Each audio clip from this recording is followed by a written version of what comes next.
The Walk in Our Shoes report was commissioned by the National Stroke Foundation in 2006 to assess the attitudes, knowledge, behaviour and needs of stroke survivors and their carers. The NSF used interviews and surveys to find out how stroke had impacted on their lives, what post-stroke support they needed, and in particular, what would make a difference.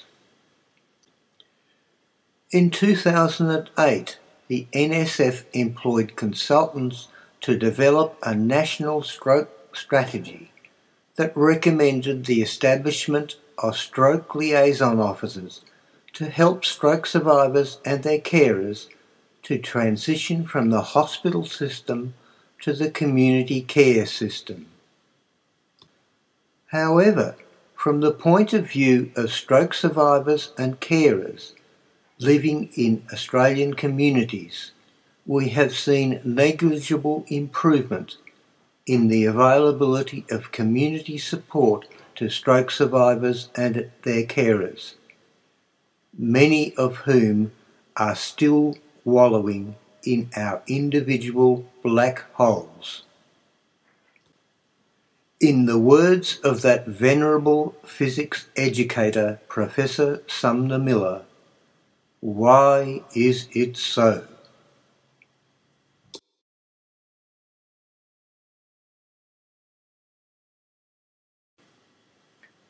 Let's start with a brief overview of the current system in which we stroke survivors and carers find ourselves.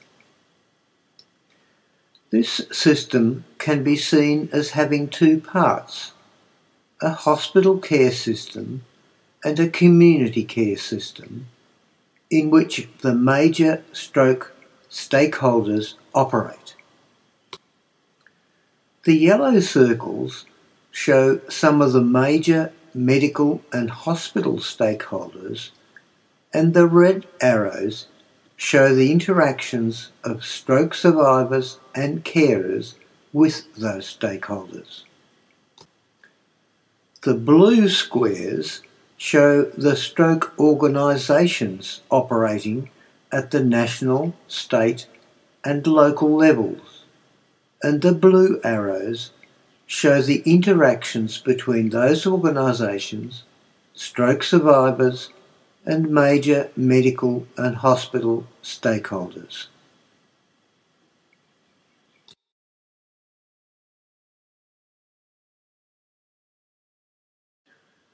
Another way of looking at the current system is to see it as a continuing care pathway or journey for stroke survivors and their carers, with three distinct stages.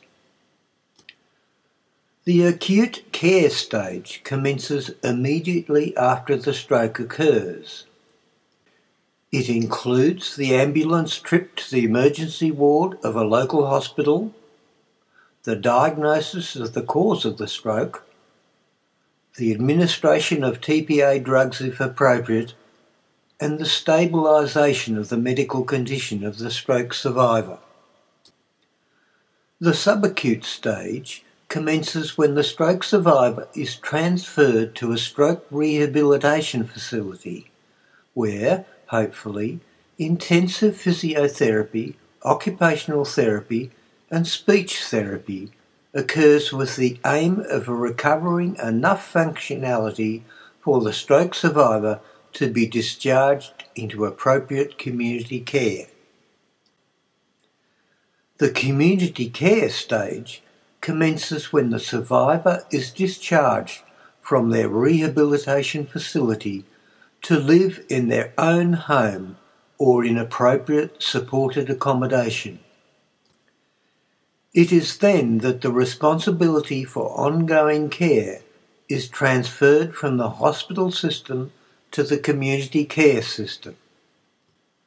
And this is where the current system starts to fail us.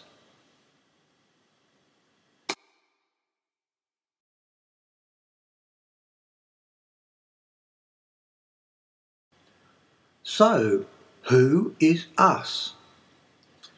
Based on statistics published by the National Stroke Foundation, in each year 60,000 Australians suffer a stroke, which is 0.26% of the Australian population, and 72% of these are having their first ever strokes, while 28% are having recurrent strokes. About 20% of people die within a month of having a stroke, and 33% live longer than 1 year after their stroke. About 88% of stroke survivors live at home, most with a disability. Using these figures, one can conclude that each year there are about 35,300 additional stroke survivors being discharged to live at home in their communities. And if we accept that there are 350,000 stroke survivors currently living in Australia, there are about 35,000 stroke survivors, or about 10% of the total number of stroke survivors, or 0.15% of the Australian population, who are less than 12 months post-stroke and are either still in hospital or newly discharged to their homes. Let us assume that all these people are still dependent on clinical support from their stroke teams and can therefore be classified as being in the clinical phase of their stroke recovery. If this is accepted, then there are about 315,000 stroke survivors, or about 90% of the total number of stroke survivors, or 1.37% of the total Australian population, who are greater than 12 months post-stroke and are now living in their communities. But if we then assume that all these people are no longer dependent on clinical support, or no longer in regular contact with their acute or subacute stroke teams, they can be classified as being in the post-clinical phase of their stroke recovery. So, just 10% of us can be considered to be still in the clinical phase of our stroke recovery, while 90% of us have moved on into what can be called the post-clinical phase of our stroke recovery.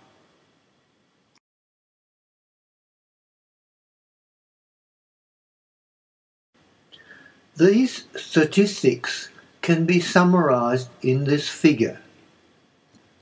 It shows a timeline which starts at the time of the stroke and admission into an acute care hospital, followed by transfer to a subacute hospital and eventually to discharge to live at home in the community. Over this time, we see how the focus gradually changes from a purely clinical focus to a purely post-clinical focus, or chronic focus.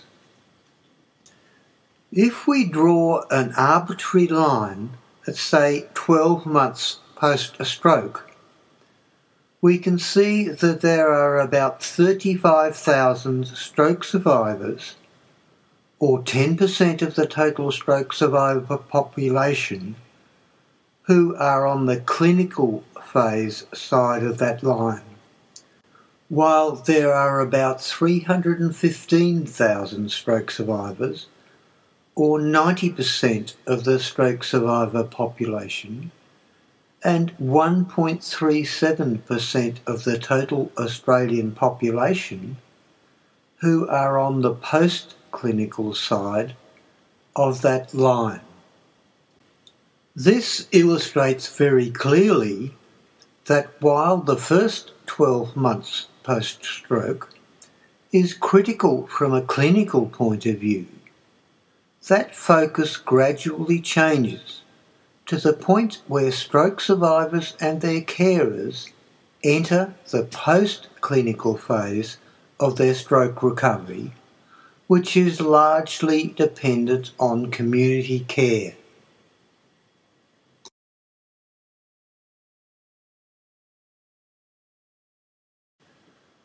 So let's look at how the major stakeholders in the stroke industry are serving these two groups, namely the stroke survivors still in the clinical phase of their stroke recovery and those in the post-clinical phase of their stroke recovery.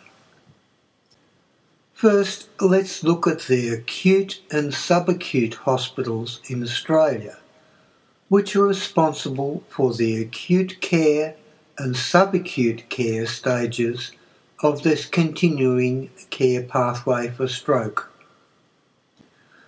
Despite the enormous pressure on public hospitals to handle an increasing number of strokes in an ageing population, the hospitals generally provide amazing services to people who suffer strokes, and they are getting better and better at saving lives and restoring basic functionality to stroke survivors. But the focus of hospitals must be on the acute and subacute stages of the stroke recovery journey. They cannot be expected to support stroke survivors and carers indefinitely, and must discharge stroke survivors to the community care system and to their eventual fate of having to navigate this highly fragmented system for the services they need. Hospitals simply do not have the financial or skilled human resources to provide long-term community care. They can only ever be effective players in the acute and subacute stages of our stroke recovery journeys, and for that we must always recognise the debt we owe them.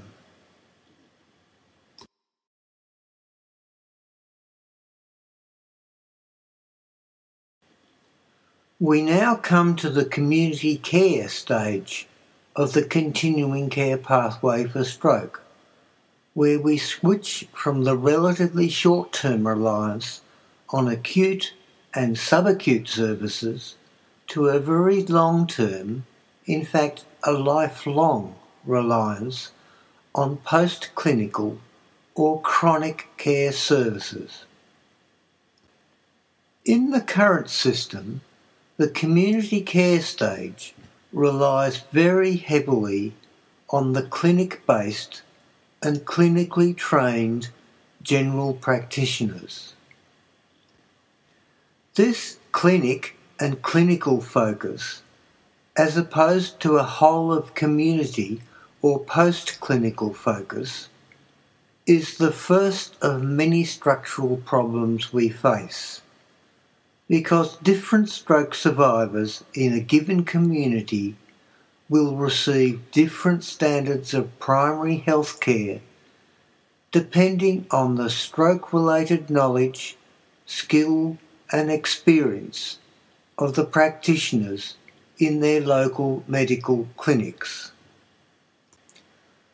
Most GPs receive only superficial training in neuroscience and lack both the knowledge and experience to take care of people with complex stroke-related physical, mental, psychological, mobility, social and communication disabilities. Specifically, they lack the knowledge and experience to understand the interaction between stroke-related disabilities and the psychological problems those disabilities generate.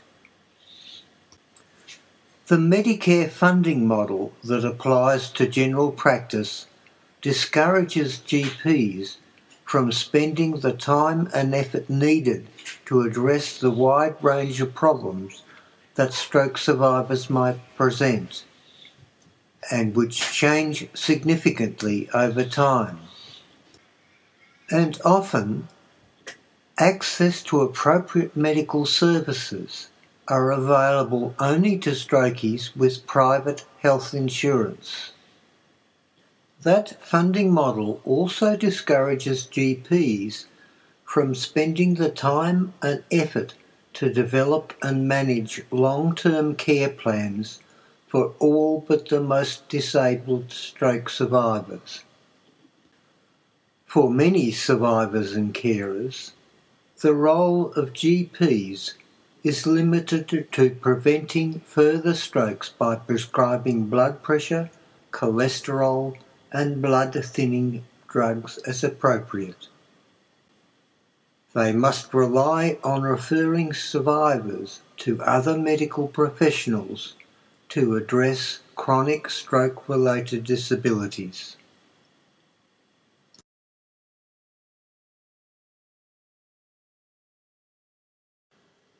As an illustration of the inability of general practice to deal with the complexities of the stroke recovery process, we can look at this cognitive screening test used by GPs in their clinics today.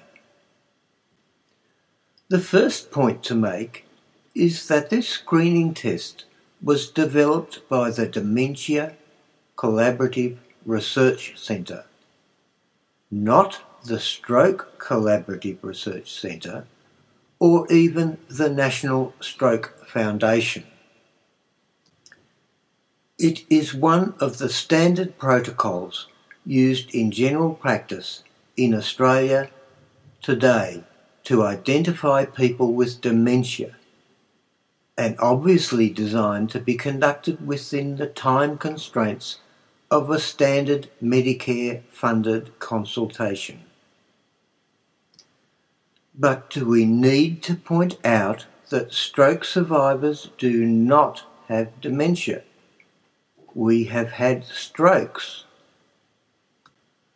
So this sort of screening test is totally inadequate for assessing the cognitive and mental deficits that need to be addressed as stroke survivors embark on their long stroke recovery journeys in their own communities. So, where is the comprehensive screening test that can be used to plan and monitor the progress of stroke survivors and their carers in their communities?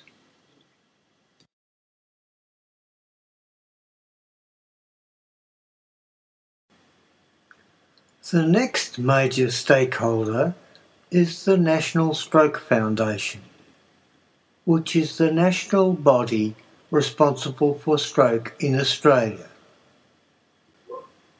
Over the past few years, the National Stroke Foundation has been doing an excellent job in the areas of acute and subacute care, with the development of updated clinical standards and guidelines, and promoting the development of stroke units in key hospitals in Australia. The NSF has also played a key role in the community care area by promoting stroke awareness and stroke prevention messages within Australian communities. But the focus of NSF has been almost exclusively in the clinical phase rather than the post-clinical phase of stroke recovery, where up to 90% of stroke survivors and their carers in Australia find themselves. For the majority of stroke survivors and carers, getting access to appropriate post-clinical support in their local communities is critical.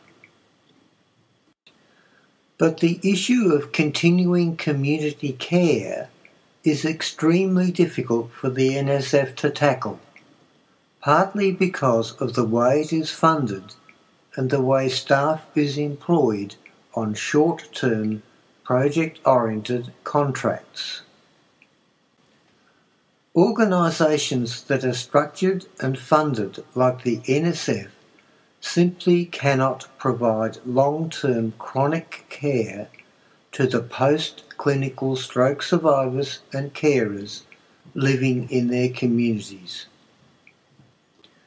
What stroke survivors and their carers, and the Australian community in general, needs is for the NSF to focus its limited resources on continual improvement in the acute care and subacute care sectors, that is, the clinical phase of stroke recovery, and to delegate the responsibility for long-term chronic care, that is, the post-clinical phase of stroke recovery, to organisations which have much better links to the Australian communities where stroke survivors and their carers live.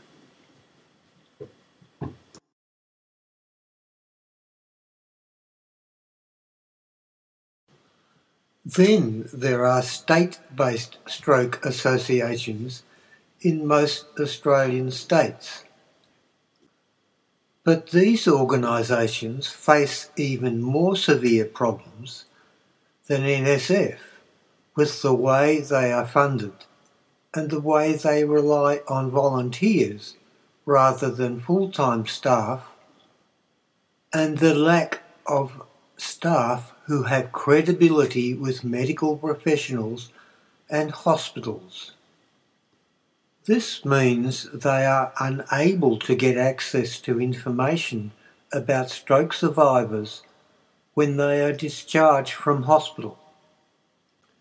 This information is absolutely essential for an organisation that wishes to take responsibility for managing the community care stage of individual stroke survivors and carers.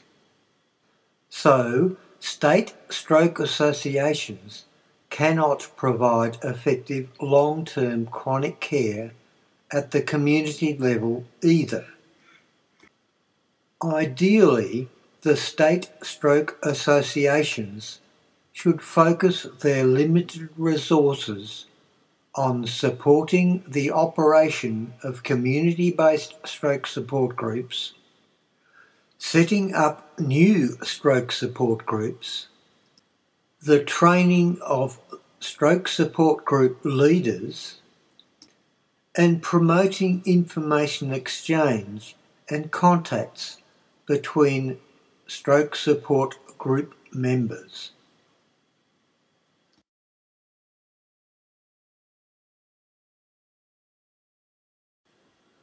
We now turn our attention to stroke support groups. Even more than the national or state stroke associations, these stroke support groups face even more severe problems in getting access to a reliable source of funds and have to rely almost exclusively on dedicated members who are either stroke survivors themselves or their carers. So the issues of financial and human resources and continuity are a constant threat to the survival of these groups. Most stroke support groups lack staff and leaders who have any credibility with medical professionals or hospitals, and this severely limits their capacity to provide continuing community care. and stroke support groups are unable to get access to information about stroke survivors living in their neighbourhood once they are discharged from hospital.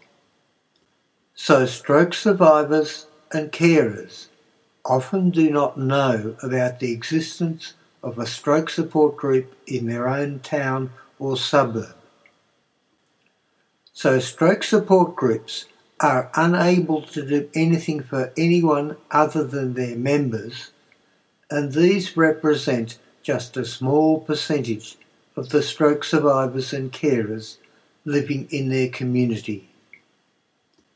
Instead, they must focus on supporting the community care needs of their members, providing stroke-related information and encouragement to their members, improving the quality of life of members, and helping them to rebuild their personal, family, social and community involvements. Sadly, for the majority of stroke survivors and carers in the community, stroke support groups are ineffective because they don't know they exist or what help they can provide.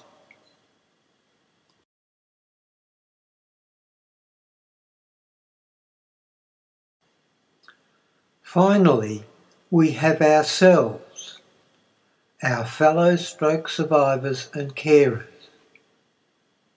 How do we possibly continue to fail ourselves? Most of us engage in a constant search for information about stroke recovery and the services that help us get on with our post-stroke lives. Often that information is available on the internet, but many stroke survivors and carers do not feel comfortable using computers to gain access to that information. Instead, we rely far too much on medical professionals to tell us how we should live our post-stroke lives. And although those medical professionals are undoubtedly experts on medical matters, most have no idea about how a stroke affects the interplay of temporary or permanent physical disabilities and the emotional problems they cause. Only stroke survivors and their carers can experience the effects of this complex and continually evolving interaction and the impacts they have on their quality of life. Only we know what priorities need to be placed on our post-stroke recovery to maximise our quality of life. But most stroke survivors and carers feel utterly powerless in moulding the current system to address our particular long-term community care needs. And sadly, there is no organisation that can advocate for us to change the current system from one that is dominated by issues related to acute care and subacute care to one that focuses on continuing community care.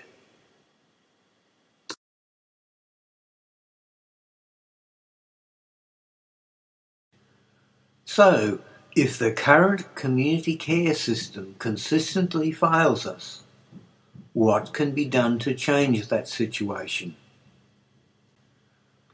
One way is to identify an ally in the community health system which has common interests with stroke survivors and carers, and to convince them to play a major role in the stroke community care system. So, what are the characteristics of such a potential ally? A potential ally must have access to multiple reliable sources of funds including federal, state and local governments, as well as philanthropic and charitable institutions. It must have access to stroke-related knowledge and skills, particularly in the areas of allied health. It must have credibility with the medical profession so that hospitals feel comfortable in passing on the details of stroke survivors discharged into their communities. It must have a proven track record of providing community health services. It must have a commitment and preferably an incentive to keeping people out of the hospital system.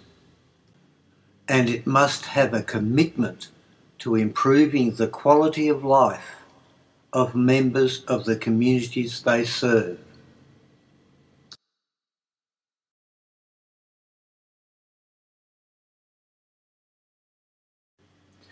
One such potential ally, at least in the state of Victoria, is the local community health centre.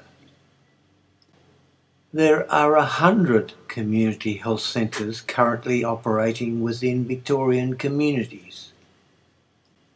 They offer a wide range of primary health and community services, such as allied health, chronic disease management, and support for self-management, disability services, health promotion, exercise physiology, and mental health services.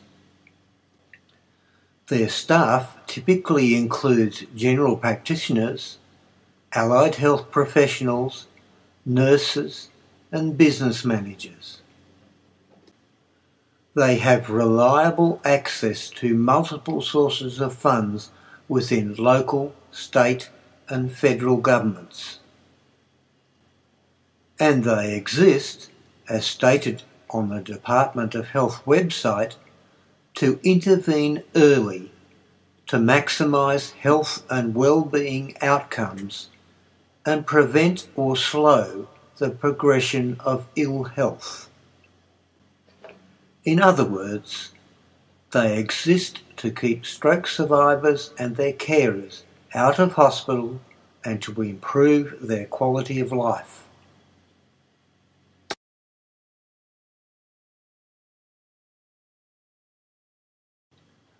So, there is a very real basis for developing a strong, long-term relationship between stroke survivors and their carers and their local community health centre.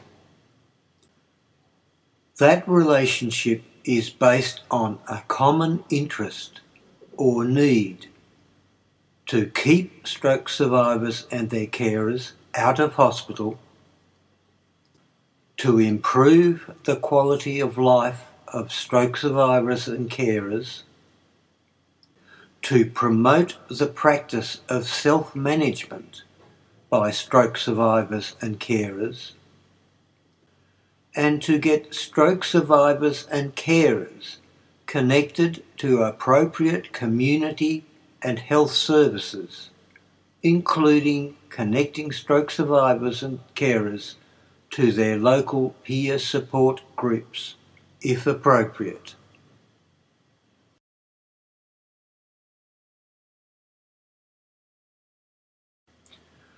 So, what do we mean when we talk about our quality of life?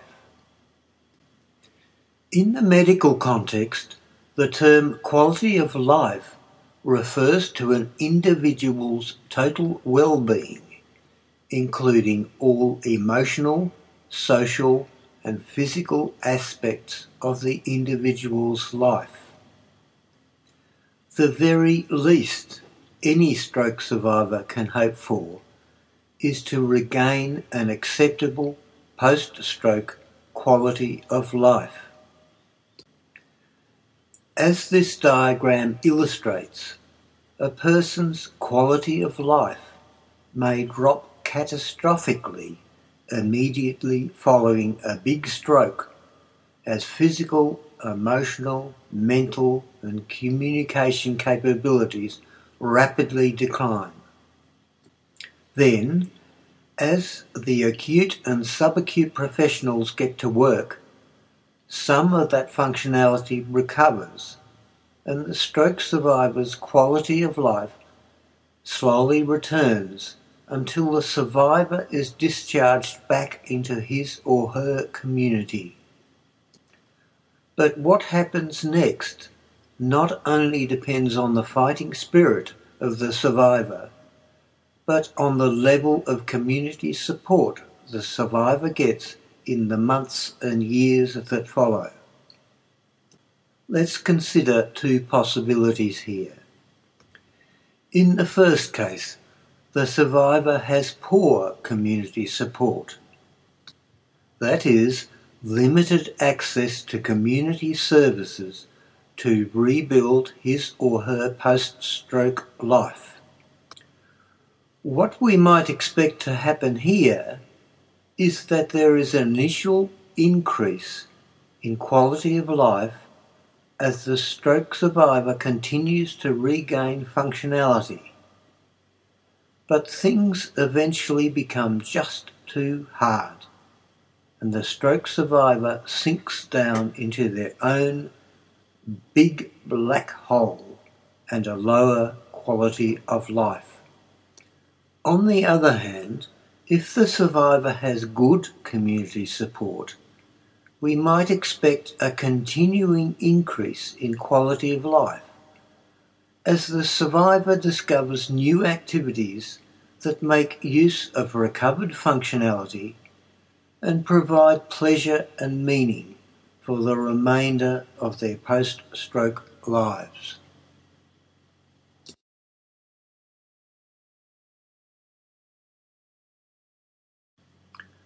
So, in what form should that partnership between the stroke survivor community and the community health centre take? Well, one possibility is for community health centres to create special stroke consumer consultant positions, which are filled by stroke survivors and or carers and play a non-clinical role within the community health centre and has responsibility for all stroke survivors in the community served by that community health centre. The stroke consumer consultant would have close relationships with various community health centre clinics, including general practice clinics and allied health professionals. The community health centre would also offer Medicare funding of services that are critical to the long-term stroke recovery process, including neurophysiotherapists and neuropsychologists who can advise the stroke consumer consultant in planning and monitoring the long-term improvement of the stroke survivor's quality of life.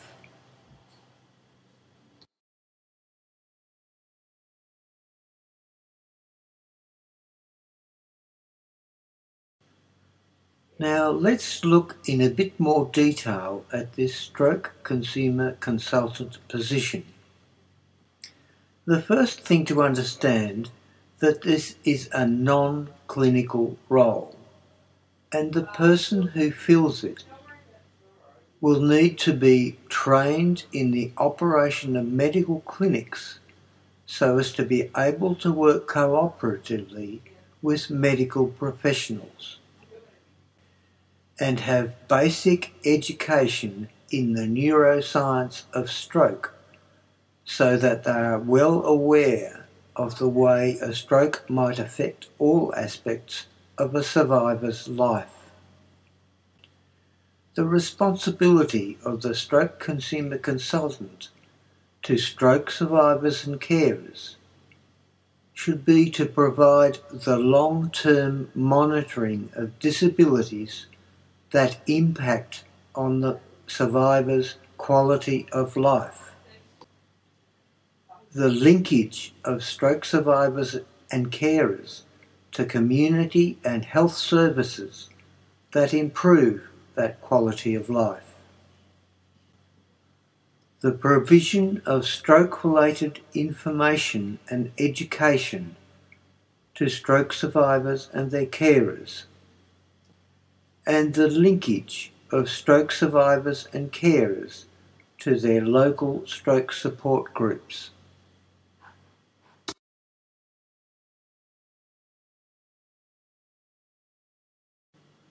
Finally, what support do we need from stakeholders in the current failing system for this to happen? The first thing is for the National Stroke Foundation and Stroke Association of Victoria to endorse this consumer-initiated community care approach.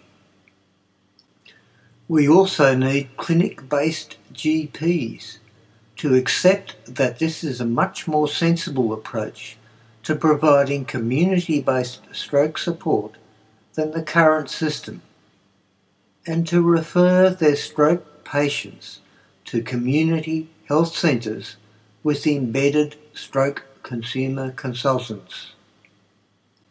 We also need subacute care hospitals to endorse this approach to the provision of long-term community stroke care, and to eventually agree to refer all stroke survivors to community health centres with embedded stroke consumer consultants.